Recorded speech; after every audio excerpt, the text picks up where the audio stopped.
Selamat pagi, selamat siang, selamat sore, dan selamat malam. Sebelumnya, izinkan saya memperkenalkan diri.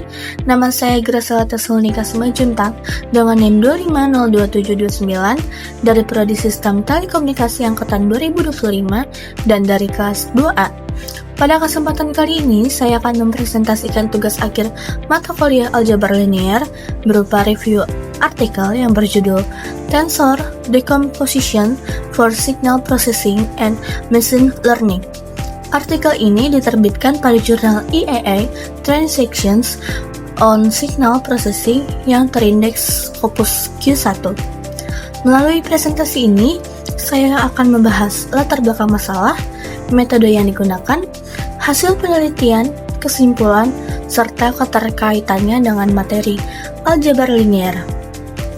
Sebelum masuk ke pembahasan utama, terlebih dahulu saya akan menjelaskan latar belakang dari artikel ini. Seiring perkembangan teknologi, jumlah data yang dihasilkan semakin besar dan kompleks. Banyak data modern memiliki lebih dari 2 dimensi, seperti video, citra berwarna, dan data sensor. Data-data tersebut sulit diolah menggunakan metode konvensional karena memiliki struktur yang lebih rumit. Oleh karena itu, diperlukan suatu metode yang mampu mengolah data multidimensi secara lebih efektif, yaitu tensor decomposition. Setelah mengetahui latar belakangnya, selanjutnya kita akan membahas terlebih dahulu apa yang dimaksud dengan tensor. Tensor merupakan perkembangan dari matriks ke dimensi yang lebih tinggi.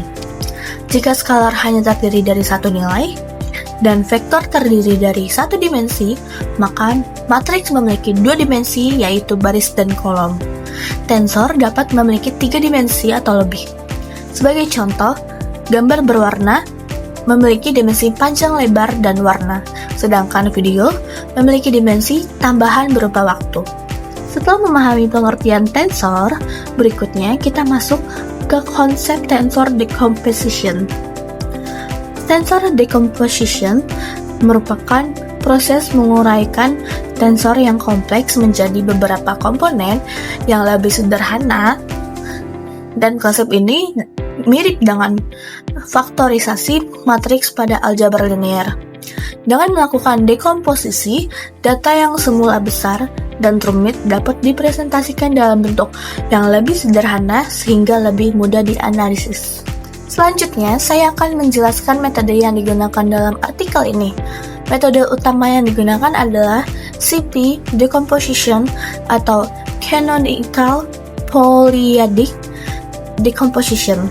Metode ini bekerja dengan mempresentasikan sebuah tensor sebagai penjumlahan beberapa tensor ring 1. Untuk memperoleh komponen-komponen penyusunan tensor tersebut, digunakan algoritma alternating least squares atau ALS yang bekerja secara iteratif sehingga diperoleh hasil yang optimal.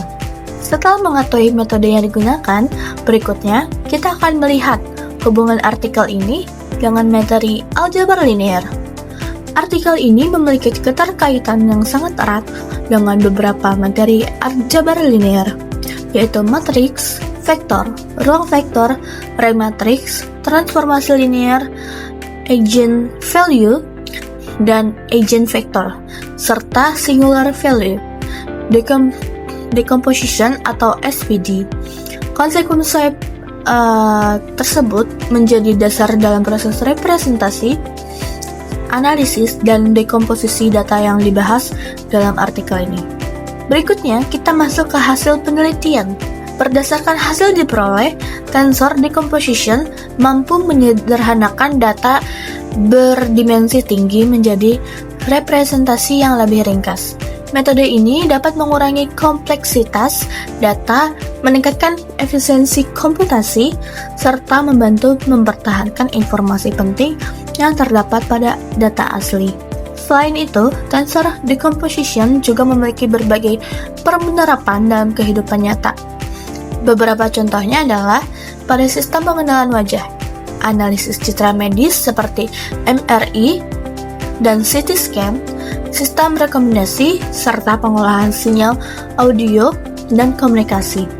Hal ini menunjukkan bahwa metode tensor decomposition memiliki manfaat yang luas dan dalam berbagai bidang. Sebagai penutup, dapat disimpulkan bahwa tensor decomposition merupakan metode yang efektif untuk mengolah data multidimensi yang kompleks. Metode ini mampu menyederhanakan data tanpa kehilangan informasi penting dan memiliki banyak penerapan dalam bidang signal processing maupun machine learning.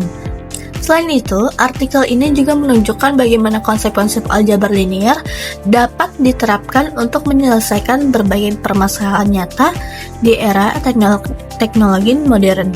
Demikian presentasi tugas akhir mata kuliah aljabar linear yang dapat saya sampaikan. Terima kasih atas perhatian yang telah diberikan. Semoga presentasi ini dapat menambah wawasan mengenai penerapan aljabar linear dalam perkembangan teknologi dan ilmu pengetahuan saat ini. Terima kasih.